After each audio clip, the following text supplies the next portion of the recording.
During the Japanese occupation of the Philippines was placed under military rule, with severe shortage, censorship, and fear among civilians. So, in 1943, Jose P. Laurel became president of the Second Philippine Republic, a state created under Japanese authority but presented as independent. Based on historical research, the occupation influenced Laurel's leadership by placing him in a role in which he had to collaborate with the enemy to survive. And his governance was type of constrained leadership that involved a mixture of collaborations, survival, and patriotism. Scholars explain that Laurel operated under strict Japanese control, which limited his power and forced difficult decisions. According to historical accounts, he complied with some policies to maintain order, but he also resisted certain demands, such as fully committing Filipino support to Japan's war's effort. His speeches emphasized discipline and nationalism, showing attempts to protect Filipino identity despite occupation.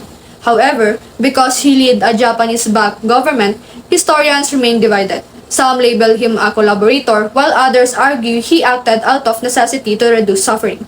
In the end, the occupation shaped Laurel's leadership by limiting his freedom to choose, pushing him to govern through compromise. His actions were not purely voluntary, they were shaped by the pressure of war, making his leadership a complex mix of survival and constrained patriotism. This shows that the Japanese occupation did not just influence Laurel's leadership, it shaped how he led every day. As President of the Second Philippine Republic, he worked in a system where Japan still had control over decisions. Even if he held the title of the President, his authority was limited by the presence of the Japanese military. Because of this, Laurel could not act freely like a normal leader. His focus was on keeping the country stable during the war. Instead of making long-term plans, he had to deal with daily problems like food shortage, public safety, and maintaining order among civilians. He also had to be careful with every decision. If he pushed too much against Japan, it could lead to punishment or more suffering for Filipinos. At the same time, if he fully agreed with everything, he risked losing the trust of his own people. This placed him in a very difficult position where every choice had consequences. So his leadership became about choosing the safer option, even if it meant compromise. He had to balance following orders and protect the public as much as he could. This helps understand that his leadership was shaped by limits, not full freedom. This occupation changed his role from a leader with full power into one who had to work within control and pressure, making his leadership very different from leaders in normal times. When analyzing how Jose P. Laurel exercised political agency, it is essential to begin with the conditions that shape his leadership. His presidency emerged not in a free and democratic environment, but under the Japanese occupation of the Philippines, where governance was defined by military control, surveillance, and limited sovereignty. This condition did not remove his ability to act, but they fundamentally reshaped what political agency looked like. The establishment of the Second Philippine Republic in 1943 created the appearance of independence, yet real authority remained with the Japanese military. Laurel operated within a system where decisions were closely monitored and could be overridden at any time. Because of this, traditional forms of leadership, such as open resistance or outright defiance, were not realistic options. Instead, his political agency took in a more strategic and constrained form. The establishment of the Second Philippine Republic in 1943 created the appearance of independence, yet real authority remained with the Japanese military. Laurel operated within systems where decisions were closely monitored and could be overridden at any time. Within these limitations, Laurel exercised agency by navigating what was possible rather than what was ideal. His leadership reflected a constant balancing act between compliances and protection. For instance, while he was expected to support Japanese wartime objectives, he avoided fully committing the Philippines to as aggressive aligning against the United States. These suggestions that even under pressure, he was able to set boundaries, however, it is limited. Understanding Laurel's political agency, therefore, requires shifting away from the idea of complete freedom. His leadership was not defined by open resistance, but by calculated choices made within strict constraints. The occupation, the structure of the Second Republic, The limitation imposed by Japanese authority did not eliminate his agency. They transferred they transformed it into something more subtle and strategic. Ultimately, Laurel's political agency can be understood as the ability to operate within limitation, while still influencing outcomes rather than acting as a purely passive figure. He navigated a narrow political space where every decision required compromise. In doing so, he demonstrated that even under occupation, leadership can take the form of controlled, deliberate action, where survival, governance, and national interests must be carefully balanced. When analyzing the leadership of Jose Laurel, the key question is this: did he truly have the independence, or was he simply following Japanese orders? The answer lies somewhere in between. On one hand, Laurel's presidency was heavily restricted. The Japanese controlled the military, the economy, and the major political decisions. This meant that many of his actions were done under pressure, limiting his ability to act freely. However, this not meant that he had no agency at all. Laurel exercised limited but strategic independence in several ways. For example, he resisted for full cooperation with the Japanese military demands. He avoided forces Filipinos into direct military service for Japan and tried to reduce the impact of Japanese policies on civilians. Another important moment was in 1944 when Laurel declared war on the United States and Great Britain. While this may seem like a clear collaboration, historians argue that this decision was made under strong pressure and was largely symbolic, as the Philippines did not actively participate in the combat operations against these nations. In addition, Laurel often speeches to emphasize Filipino identity and unity rather than complete loyalty to Japan. This suggests that he was trying to maintain a sense of nationalism even under occupation. This action shows that Laurel was not completely passive.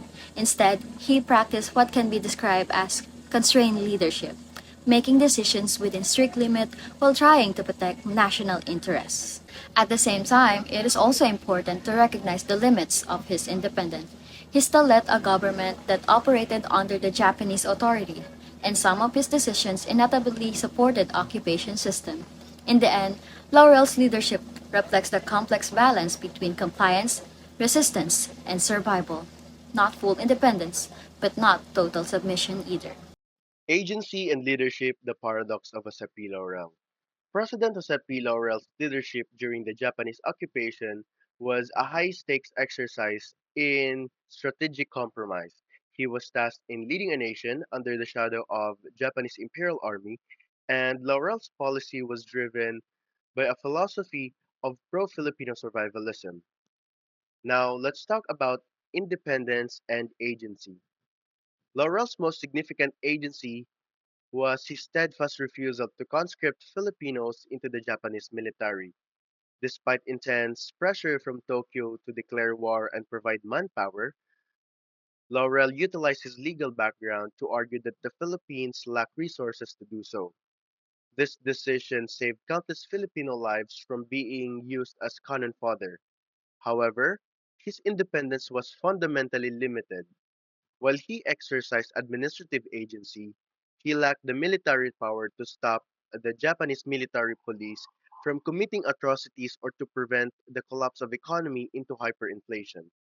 Now let's move on in talking about the impact of his key decisions. His leadership reflected a constant tension between autonomy and coercion.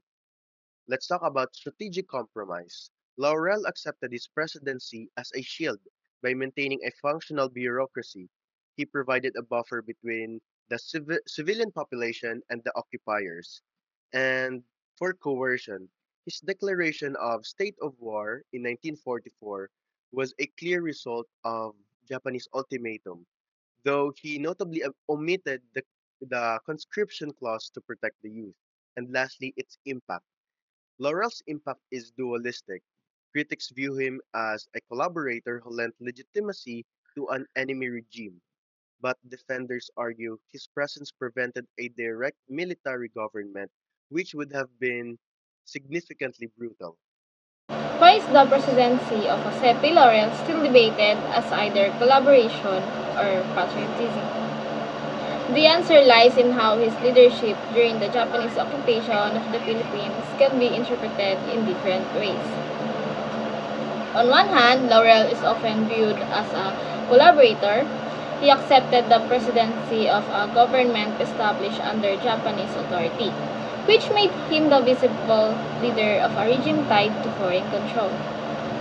His administration implemented policies that aligned with Japanese wartime goals, especially in maintaining order and regulating resources.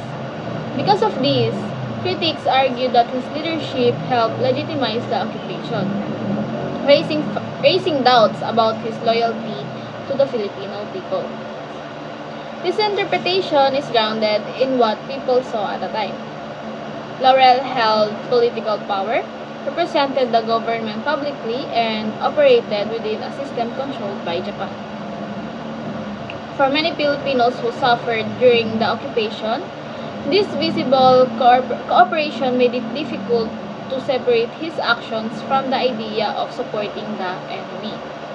However, this view alone does not fully explain the situation. The occupation created an environment where leaders had limited freedom and every decision came with serious risk. This complexity is what opens the debate. At the same time, Laurel's presidency is also debate because he can be seen as a pragmatic survivor and a patriot under constraint.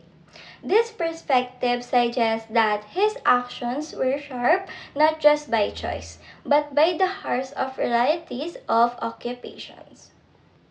Meanwhile, the idea of patriot under constraint highlights that his nationalism may have been expressed in subtle ways. There are accounts that he resisted certain Japanese demands and avoided fully supporting policies that would severely harm civilians. This suggests that his leadership involved quiet forms of resistance rather than open defiance. Ultimately, his presidency is debated because it reflects the tension between these interpretations and he can be seen as a collaborator because of his role in the government, but also as a survivor and a constrained patriot because of the context and possible intentions behind his actions. This is why his legacy remains complex and its challenges us to evaluate leaderships not only by what is visible but also by the conditions in which decisions are made. Today, Jose P. Laurel's legacy is still debated because he became the president during the Japanese occupation of the Philippines. Many people called him a collaborator because his government was established under Japan. However, it is important to understand that the Philippines at the time was not truly free, and the Japanese military held the real power. Even though Laurel led an occupation government, some historians believe he was trying to protect Filipinos.